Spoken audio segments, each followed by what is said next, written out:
habla y de pronto no me escucho. ¿Ahí me escucho? Sí. ¿Sí? Sí, acércate nomás. Bueno, para hacernos ameno y a mí me gustaría que nos saltáramos como la parte protocolaria de la presentación. Les platico más bien que yo llevo un tiempo dedicado al aspecto cultural de la vida cotidiana en el estado de Querétaro, abarcando temas que tienen que ver con exposiciones, música, pintura, cine, entre otros aspectos. Esta misma labor me ha posibilitado ver cómo es que en Querétaro han aparecido más exponentes femeninas, más mujeres, que si bien ya estaban ahí, de pronto los espacios no tenían como esta apertura o este interés en mostrar y visibilizar el trabajo de muchas autoras. Hace 70 años me atrevo a decir que una exposición como esta era inexistente no solo en México, en todo el mundo. Apenas en los años 70, en la llamada segunda ola feminista, mujeres artistas, digamos, asumidas dentro del movimiento, empezaron a cuestionar cuál era el papel de las mujeres dentro del arte, cómo habían sido representadas y qué estaban haciendo las instituciones culturales y también dedicadas a historiografiar la vida de la humanidad para hacerlas visibles. En Querétaro, apenas hace 7 años, se empieza a ver como esta posibilidad de más exposiciones colectivas de mujeres, incluso exposiciones individuales como estas. Es bastante poco tiempo, después de todas las discusiones que se empezaron a generar en los años 70.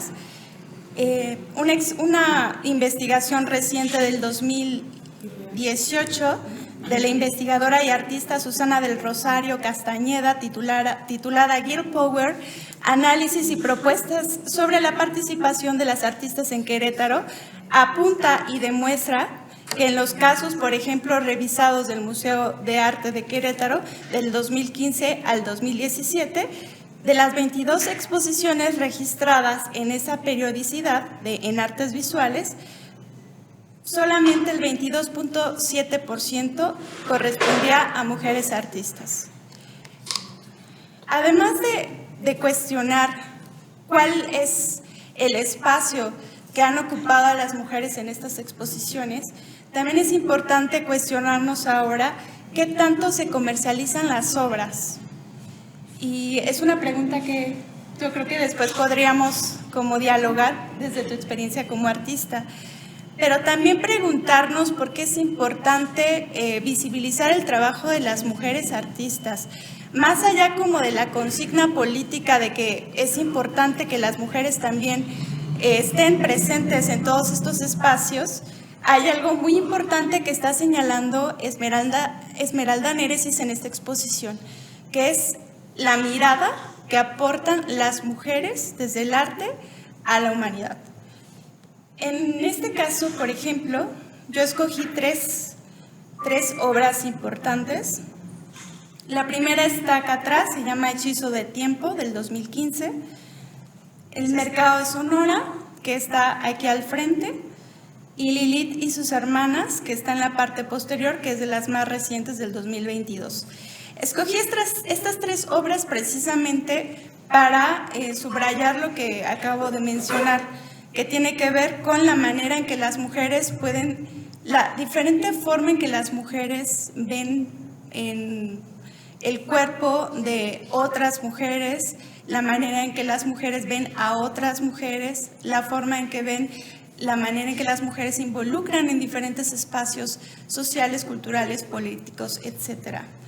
Y no necesariamente es porque exista un arte femenino, me gustaría aclararlo, más bien tiene que ver con las experiencias que tienen las mujeres, la manera en que históricamente se han desenvolvido en el espacio, la manera en que han sido educadas por una estructura sociocultural determinada que las ha hecho o les ha imposibilitado incluso el poder tener acceso a diferentes espacios. Y eso también está en sus propias miradas. La manera en que las mujeres ven la maternidad desde adentro y desde afuera, ¿no? Como madres, pero también como mujeres que observan a otras mujeres ser madres. Entonces, la mirada de todas estas artistas nos posibilita ver otro ángulo de la realidad social. Y reitero, no es que exista un arte femenino, incluso se podría decir que muchas mujeres se parecen más a sus homólogos en estéticas e incluso en temas que hasta entre ellas mismas. Lo que a mí me gustaría subrayar en esta exposición es la manera en que Esmeralda Néresis aborda no solamente la cotidianidad de otras mujeres, la manera en que las mujeres habitan su propio cuerpo o buscan deconstruir todos esos estereotipos y prejuicios que han sido vertidos en su existencia, porque la mujer no nace, sino se hace culturalmente, citando a Simone de Beauvoir. También es importante mencionar que Esmeralda introduce en su arte en general un tema que tiene que ver con la medicina ancestral, con la llamada brujería y el chamanismo, temas que también han sido discriminados, que están cargados de prejuicio, que incluso han sido llevados o relegados de la ciencia misma, ¿no? Entonces vemos una interseccionalidad de temas muy interesante que nos permiten acercarnos de otra manera a esta otra historia, las brujas, ¿no?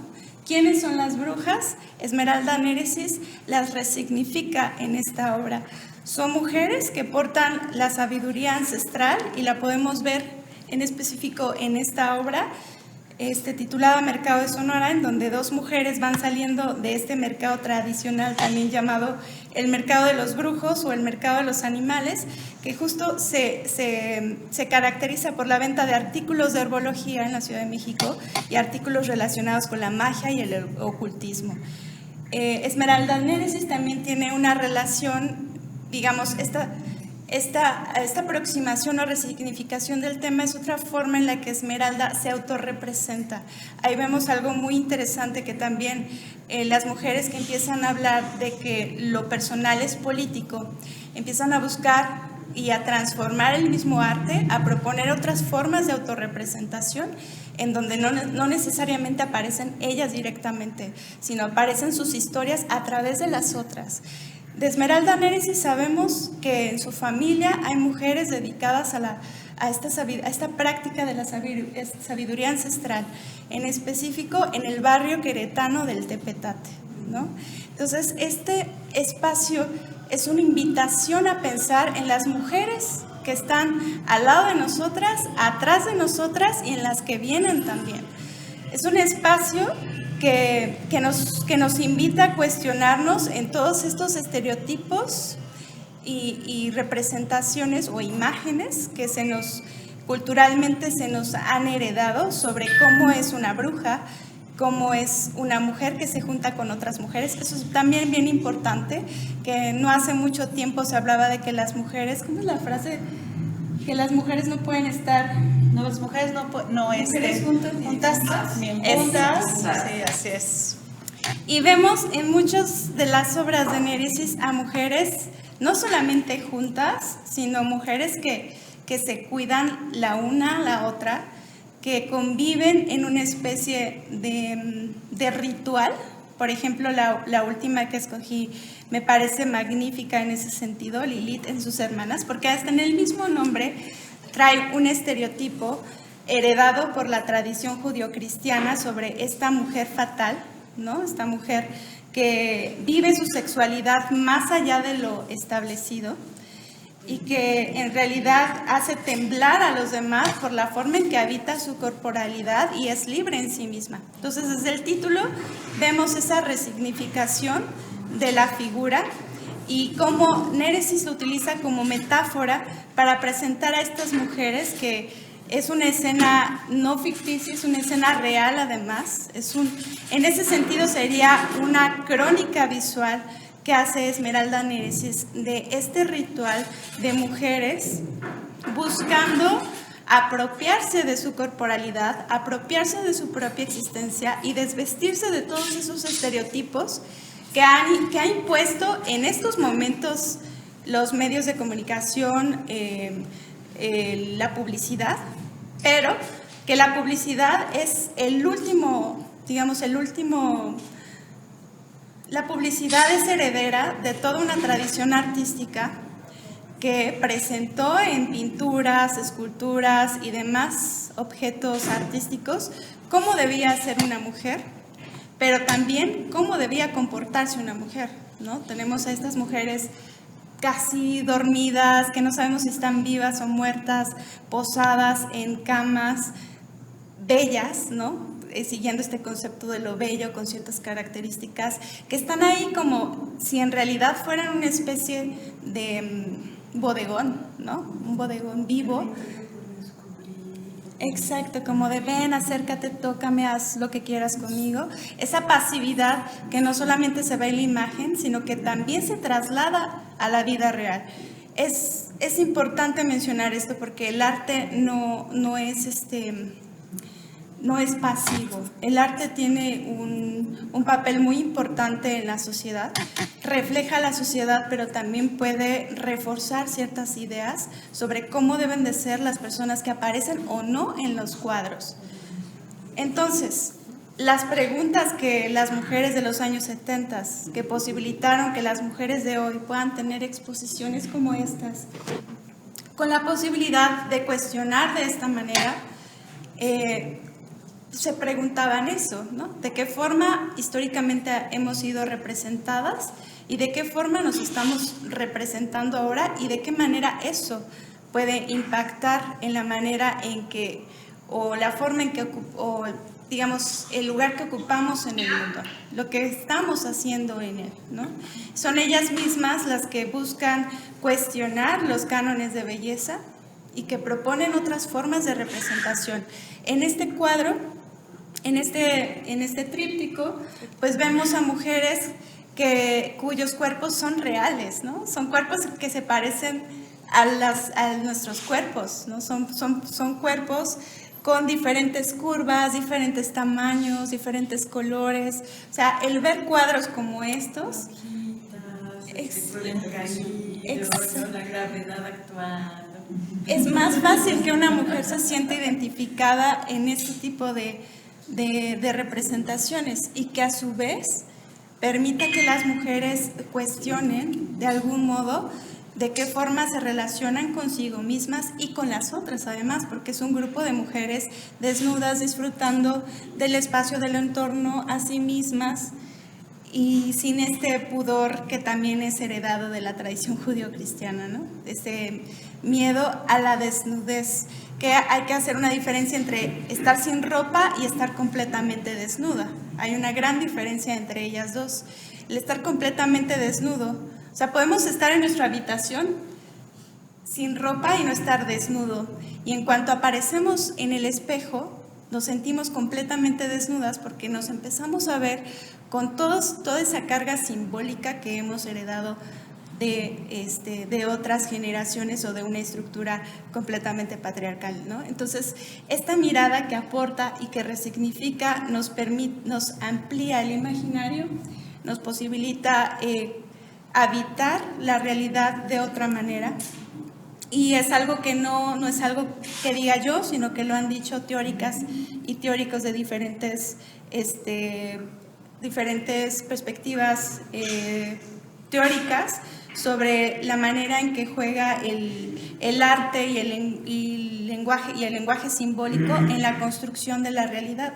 Porque lo que no se nombra, quien tiene el poder de nombrar, tiene el poder de generar clasificaciones y nuevas perspectivas dentro de la realidad y el mismo cotidiano. Entonces, bueno, me fui un poco en desorden, tenía más orden en mi presentación. Lo haces perfecto, o sea, estoy embobada. Sí. Ya para finalizar, bueno, pues un poco describir las obras. El hechizo de tiempo pues nos presenta una mujer joven y una mujer anciana.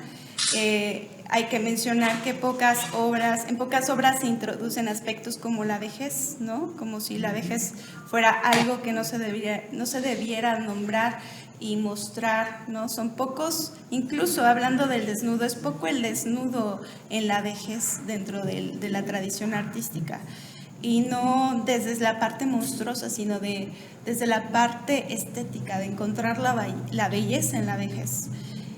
En el cuadro 2, bueno, el que yo escogí, el Mercado Sonora, pues lo que mencionaban, dos mujeres porque las brujas no solamente existen en el medievo y en Europa, sino tenemos a nuestras propias brujas en México que siguen existiendo y persistiendo y resistiendo el onanismo social, ¿no?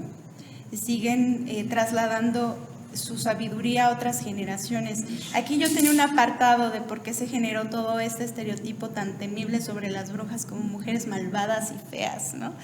En realidad las brujas, como una acotación, las brujas eran aquellas mujeres que vivieron entre el siglo XIV y el siglo XVII, y que eran mujeres que poseían una sabiduría muy importante en cuanto a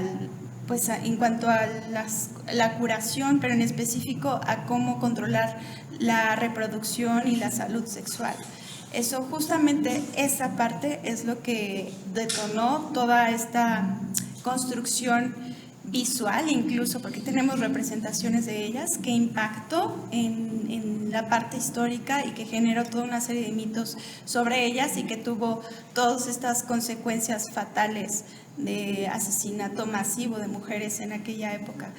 Y que bueno, no se quedó ahí, sino que se siguió heredando, y cuando los europeos, los españoles llegan a México y ven a todas estas mujeres o escuchan de la ciguateteo y de todas estas representaciones simbólicas, pues fue muy fácil ponerles el mismo apelativo de brujas.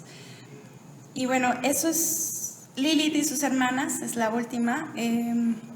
Pues lo retomo justamente para hablar de esta resignificación de la mujer fatal, de la Lilith, y cómo la transformas en esta obra, y nos hablas también de la sororidad, que es este espacio de solidaridad entre mujeres, pero también de cuidado colectivo, lo que mencionabas al principio, de esta forma en la que nos podemos curar colectivamente a través de este tipo de interacciones, pero también a través de este tipo de arte. Muchas gracias.